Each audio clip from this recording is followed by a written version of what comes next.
Oui. Maintenant, passons côté université. L'université coûtait combien? L'université aussi, c'est là qu'il y a une très grande différence. Mhm. Parce que à l'université, bon, en arrivant à Chypre d'abord, j'habitais au campus.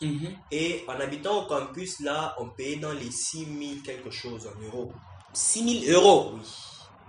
Par année. C'est pas vrai. Tu es sérieux? Oui, oui. Ouf. Wow, sérieux? 6 000 euros? Oui, oui. Même les universités privées d'Istanbul n'est pas à 6 000 euros. Bonjour mesdames et messieurs, aujourd'hui nous sommes en ligne depuis la Turquie, précisément dans la ville de Bursa. Nous sommes ensemble avec Jonathan, il vient de la RDC, je lui donne la parole pour qu'il puisse aussi se présenter. Je m'appelle Jonathan Ngoyi, je suis un jeune étudiant qui vient de Lubumbashi bien sûr, mais j'ai passé environ une année à Chypre. Je viens de Chypre, ensuite après Chypre, je suis passé par Kinshasa, et là je suis venu. Effectivement, c'est de ça qu'on va parler. Donc, il était d'abord en Chypre, il a vécu en Chypre et puis il est venu en Turquie. Premièrement, je vais demander comment, donc pourquoi tu as décidé d'aller en Chypre? Pourquoi Chypre? Pourquoi pas d'autres pays, tu vois? Premièrement, d'abord, je suis allé à Chypre parce que c'était un pays où c'était facile d'aller. C'est un pays où vous pouvez commencer les démarches, après même 2 semaines déjà, vous partez. Et bon, au début, là, d'abord, quand j'ai cherché un pays où partir, il y avait certains pays où ça me demandait 5 mois, 2 mois, 3 mois, et ça me décourageait un peu. Et mais Chypre, ça t'a pris 2 semaines. Oui. Et pour venir en Turquie, ça t'a pris combien de temps en tout? En Turquie, bon, donc, quand est-ce que tu as eu les documents de l'université, après avoir postulé, ça t'a pris combien de temps? Après avoir postulé, ça m'a pris environ 1 semaine. 1 semaine. Donc c'était encore plus rapide. Ok. Et disons, tu es sorti de Lubumbashi. Oui. Le vol, tu l'as pris directement de Lubumbashi jusqu'en Chypre? Non, non. À Lubumbashi, j'ai fait un escale jusqu'au Kenya, à Nairobi. Ensuite, à partir de Kenya, j'ai fait un transfert à Istanbul, en Turquie, et puis maintenant à Chypre. Tu es passé par Istanbul pour aller en Chypre. Ok, donc tu étais ici, tu es passé par ici. Exactement. Très bien. Et est-ce que tu étais parti avec n'importe quelle agence ou c'était personnel? Bon, je dirais que c'était pas vraiment une agence. C'est un étudiant qui habitait là-bas, qui étudiait là-bas, qui m'a inscrit à partir de. Bon, j'ai été en contact avec lui à partir d'un année là-bas. Et aussi là à Chypre. C'est ça. Et quand tu es arrivé, comment étaient les pays à ton arrivée? Bon, à tes premières impressions quand tu es arrivé en Chypre? À mon arrivée, bon, j'étais arrivé déjà la nuit. Et j'avais quand même trouvé que c'était propre, tout ça, par rapport au Congo. Non, non, moi je veux que tu nous expliques vraiment, parce que je vais aussi comparer avec la Turquie. Tu es arrivé à l'aéroport, tu étais seul à l'aéroport. J'étais seul. Et comment tu t'es retrouvé? J'ai juste suivi le mouvement de masse. J'ai suivi comment les gens partaient. Tu as suivi les gens, oui, suivant. Qu'est-ce qu'on dit en français? C'est des trucs là, tu vois, en langue turque ils disent sur psychologie, c'est donc la psychologie de la foule. Voilà. Exactement. Parce qu'à l'aéroport de Chypre là, ce n'est pas vraiment un grand aéroport. Donc c'est facile d'y arriver et trouver la sortie facilement en suivant juste les gens. Alors je disais, en allant à Chypre, je n'avais pas eu à dépenser vraiment beaucoup d'argent. Mais en arrivant là-bas, ça m'avait coûté encore plus pour les transports, parce que je devais payer le transport de l'aéroport à l'université où je devais habiter. Je devais payer encore pour le permis d'étudiant, tout ça. Donc des petites dépenses là, il fallait encore faire. Mais par contre, avec Eggpoint, depuis que je suis arrivé ici, tout ce que je dois payer se trouve dans les frais de démarche du départ. Ok, très bien. Oui. Et d'où est-ce que tu as entendu parler de Eggpoint? J'ai entendu parler de Eggpoint à partir. Bon, c'est mon grand frère qui m'en a parlé. Parce que mon grand frère connaît un membre de Eggpoint. Il savait qu'il inscrivait des gens en Turquie.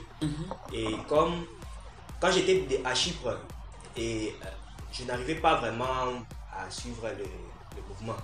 Alors, je voulais un peu quitter Chypre et venir vers la Turquie. Et de moi-même, comme ça, je n'arrivais pas à tout faire facilement. Et c'est alors que mon grand frère, il savait qu'il y avait quelqu'un qui inscrivait avec Point et il m'a mis en contact avec lui. Oui.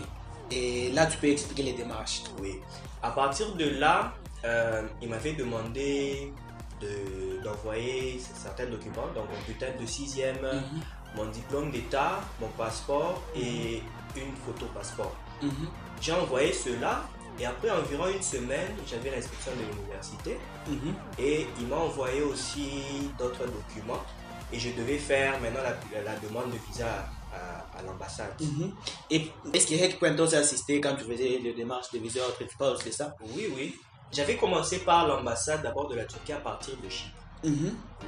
Mais en arrivant là à l'ambassade de Turquie à Chypre, ils m'ont dit qu'ils ne pouvaient pas me donner un visa d'études vers la Turquie. Ils ne pouvaient pas me donner un visa d'études. Je devais rentrer dans mon pays pour maintenant faire l'application de visa. Ok, et tu es rentré? Oui, là je suis rentré. Je suis arrivé à Kinshasa.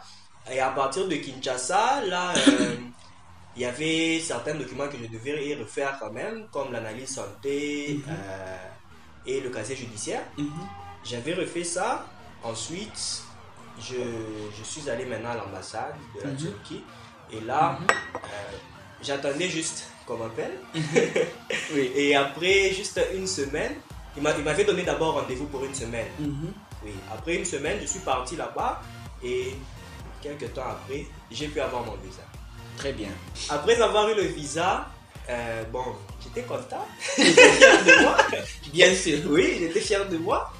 Et il fallait juste réserver un vol pour venir en Turquie. Ensuite, ça a été fait. On a acheté le billet d'avion à partir toujours d'Headpoint. On a acheté le billet d'avion. Ensuite, j'ai pu me déplacer. J'ai quitté Kinshasa jusqu'à Istanbul. À Istanbul, j'ai quitté l'aéroport. Ensuite, là à Istanbul, là-bas, il y avait déjà un membre d'Headpoint. C'était vous. C'était moi. J'étais là directement devant la porte.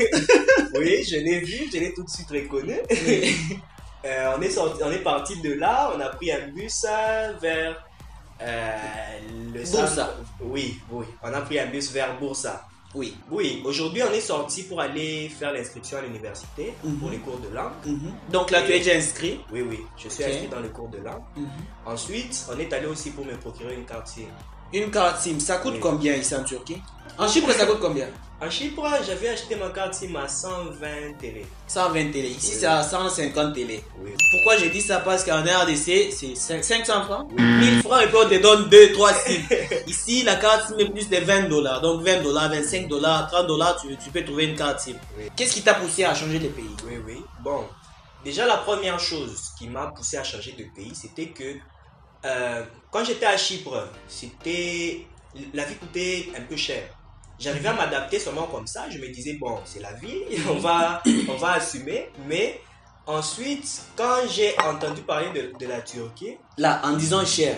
Oui. Il y a cher. Oui. Et tu nous donnes aussi les prix. Oui, bon, il y a cher et cher, par exemple, pour... Donc, par exemple, un étudiant, les besoins d'un étudiant? Il y a donc le transport, le loyer, l'université. Donc, parle-nous de ces prix ici. Oui, le transport, le loyer, l'université, se vêtir, par exemple, manger. Et je dirais que à Chypre, par exemple, pour le loyer, vous pouvez trouver une maison où vous payez autour de $400. $400. Une maison de combien de chambres? Une maison, bon, ça dépend, de 3 chambres. De 3 chambres. $400. Oui. Ici, à $400, tu peux louer une villa. Ok. Et autre? À part ça, il y a là, aussi... tu es déjà dans une maison ici à Bursa? Oui. Et vous avez loué ça à combien? La maison, on la paye à 1100 télé. 1100 télé, ça donne combien en dollars? 1100 télé, c'est autour de 180. $180. Oui. Qu'à $180. Donc en Turquie, la maison que vous avez louée, c'est à $180. En Chypre, c'est à $400 à peu près. N'est-ce pas? Quelque chose comme ça. Ça, c'est le loyer. Oui. Maintenant, passons côté université. L'université coûtait combien? L'université aussi, c'est là qu'il y a une très grande différence. Parce qu'à l'université, bon, en arrivant à Chypre d'abord, j'habitais au campus. Et en habitant au campus, là, on payait dans les 6 000 quelque chose en euros. 6 000 euros? Oui. Par année. C'est pas vrai. Tu es sérieux? Oui. Ouf. Wow, c'est bien. 6 000 euros. Oui. Même les universités privées d'Istanbul n'est pas à 6 000 euros. Mais bien sûr, en habitant en campus, bon, le prix diminue quand même.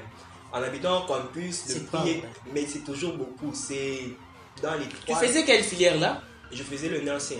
Nursing. Ici, le nursing est entre 250 et 500 dollars. Là-bas, c'était dans les 2700 $3000 quand on est en Oh. campus. C'est 2700 ça $. coûte ça. Ok, c'est bon. Et les transports, comment étaient les transports? Parce que c'est à chaque fois tu dois te déplacer pour aller quelque part. Oui, oui. Comment que tu parles un peu des prix des Bon, bus? les prix de transport pour se déplacer dans la ville, on payait 4 télé et demi. Ce qui est équivalent à 0,50 dollars.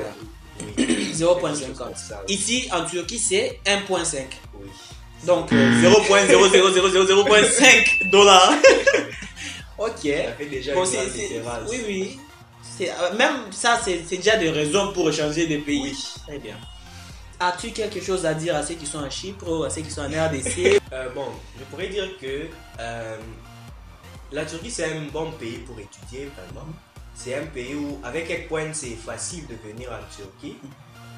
Ça ne m'a pas coûté vraiment des millions, comme je pourrais dire. Comme Ça m'a pas coûté les, des les, millions, comme- les 6 000 euros de Chypre.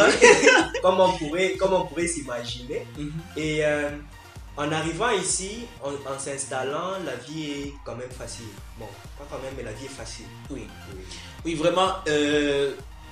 Pas pour faire seulement la promotion de Hackpoint. Oui. Si vous faisiez des calculs avec un étudiant qui termine ses études en RDC, si tu prends les dépenses qu'il fait, les syllabus qu'il paie aux professeurs et les prix des universités qui est en Turquie, donc vous allez voir que les prix des universités de la Turquie est vraiment raisonnable. Oui, oui. C'est ça, bon, c'était Jonathan de la RDC, précisément de Lubumbashi. Il vient d'expliquer la vie en Chypre et en Turquie. Vous avez bien écouté tout ce qu'il a expliqué et c'est à vous de choisir.